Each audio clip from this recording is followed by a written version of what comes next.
Ever wondered what hidden signs might reveal a woman's past experiences with many partners? In today's video we're uncovering 11 crucial indicators that could hint at a complex history. From subtle behavioral shifts to intriguing clues, we'll delve into the secrets that might just surprise you. Stay tuned to find out how these signs could change the way you view relationships and personal connections. Number 1. She is very secretive about phone use. One crucial sign to watch for is how she handles her phone. If she is overly secretive about her phone use, this could be a red flag. You might notice that she always keeps her phone close, never leaving it unattended even for a moment. She may also get nervous or defensive when you ask about it or try to glance at her screen. This level of secrecy can be a sign that she is hiding something or someone. Another common behavior is quickly changing the screen or closing apps when you are around. If she avoids having her phone out when you're together or steps out of the room to take calls, it adds to the suspicion. She might also have passwords on everything and be unwilling to share them, creating a barrier to open communication. It's important to understand that privacy is normal, but excessive secrecy can indicate deeper issues. This kind of behavior might suggest she is communicating with other people in ways she doesn't want you to know about. The key is to look for patterns and address them with an open and honest conversation. Trust and transparency are essential in any relationship, and understanding these signs can help you navigate potential issues before they become bigger problems. Number 2. Her priorities change and exclude you. Another important sign to pay attention to is when her priorities change and you find yourself excluded from her plans. In a healthy relationship, both partners should naturally integrate each other into their lives and future goals. However, if you start noticing that she's making decisions without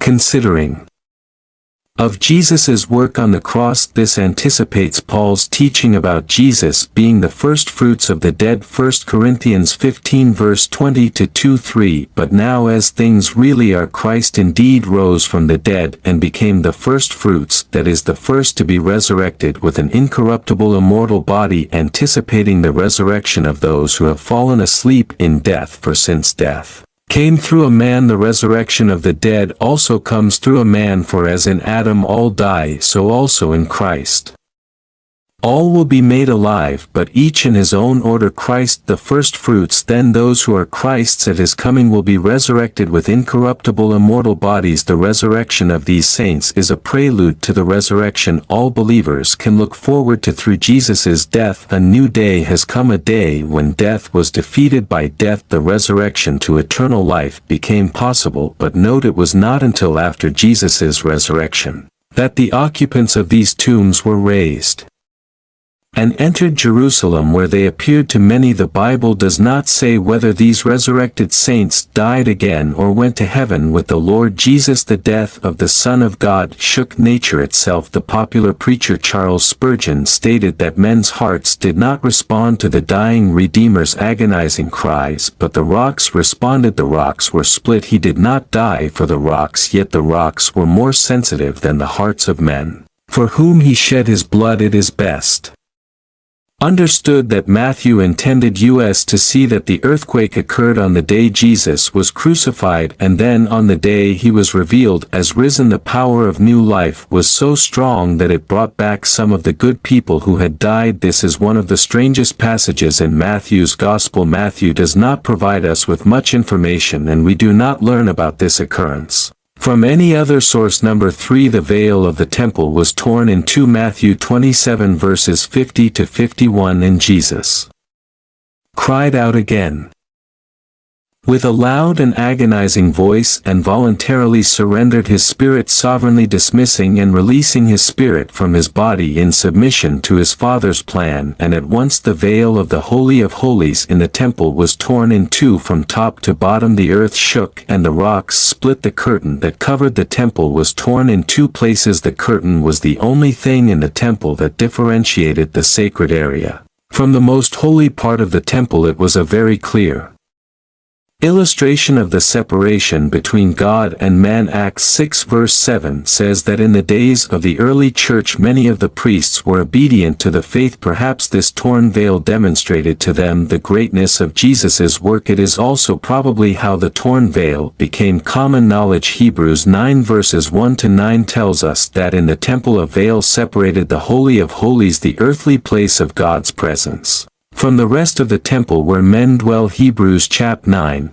1-3. Indeed, the first covenant had regulations for divine worship, and for the earthly sanctuary a sacred tent was set up, the outer or first section, in which were the lampstand and the table with its consecrated bread. This is called the holy place. Behind the second veil was another tabernacle, the inner or second section, known as the Holy of Holies. The book of Exodus teaches that this thick veil was made of blue, purple, scarlet material and twisted linen. Now Christ is our superior high priest, and as believers in his finished work, we partake in his superior priesthood. We can now enter the Holy of Holies through him. Hebrews 10 verse 19-20 says we have confidence to enter the most holy place by the blood of Jesus, by a new and living way opened for us through the veil that is his body. As we look upon this scene, we see an image of Jesus' flesh being torn for us, just as he was tearing the veil for us. The book of Hebrews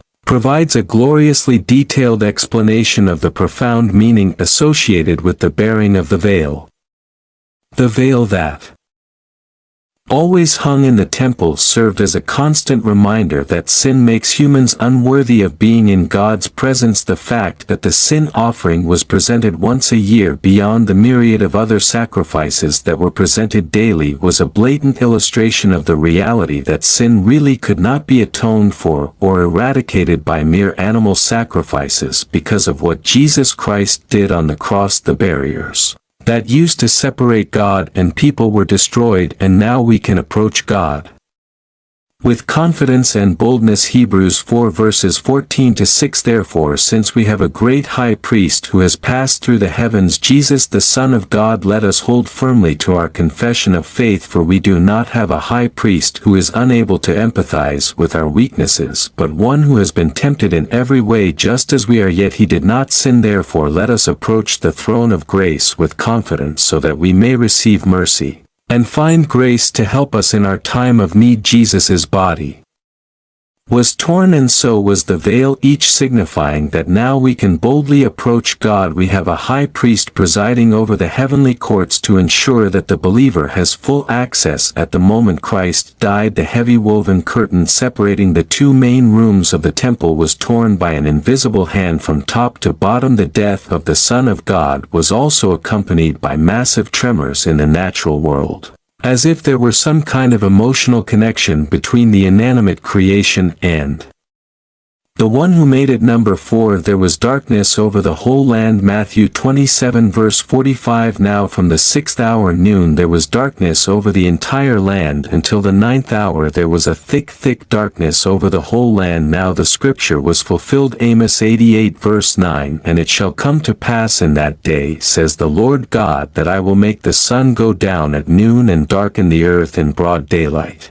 Often Christ was asked for a sign from heaven, and now they had one, but such that it signified the blindness of their eyes. At this point in the afternoon it would be noon, and the darkness would continue until the 9th hour, which would be 3 o'clock. This supernatural darkness appeared when the sun was at its brightest. Because the moon was full, it could not have been created by an eclipse, as it cannot interpose between the earth and the sun when it is full. God's swift intervention not only brought about this darkness. Astronomical knowledge was rudimentary at the time. Fawn also mentions an earthquake, which aligns his story closely with the sacred record. The creature could not sully the error before its creator, therefore the sun withdrew its rays so as not to witness the acts of the wicked. The darkness occurring at such a critical moment can mean several things. First, darkness was associated in antiquity with mourning. Darkness was also associated with the death of great men. Both Gentile and Jewish readers could understand the darkness as a cosmic sign accompanying the death of a king. Moreover, Darkness was a sign of God's judgment. The tombs were opened and many bodies of the saints, God's people who had fallen asleep in death, were raised, and coming out of the tombs after their resurrection they entered the holy city Jerusalem and appeared to many. Matthew 27 verses 52 to 53. Number 5. The soldier overseeing the execution realized he was innocent. Now the centurion and those with him guarding Jesus saw the earthquake and the things that were happening, became terribly frightened and filled with awe, said, "Truly this was the Son of God." Matthew 27 verses 53 to 54. It was the job of a centurion to ensure the crucifixion was carried out correctly and without complications. He was generally in charge of 100 soldiers. At the time of a crucifixion he was a career soldier whose courage and intelligence helped him rise through the ranks. He would be a soldier of the highest order. He would need to be both cold and efficient to succeed in this position. This man had to follow the orders of his superiors. The blindness of their eyes. At this point in the afternoon it would be noon, and the darkness would continue until the 9th hour, which would be 3 o'clock. This supernatural darkness appeared when the sun was at its brightest. Because the moon was full, it could not have been created by an eclipse, as it cannot interpose between the earth and the sun when it is full. God's swift intervention not only brought about this darkness. Astronomical knowledge was rudimentary at the time. Fawn also mentions an earthquake, which aligns his story closely with the sacred record. The creature could not sully the error before its creator, therefore the sun withdrew its rays so as not to witness the acts of the wicked. The darkness occurring at such a critical moment can mean several things. First, darkness was associated in antiquity with morning. Darkness was also associated with the death of great men. Both Gentile and Jewish readers could understand the darkness as a cosmic sign accompanying the death of a king. Moreover,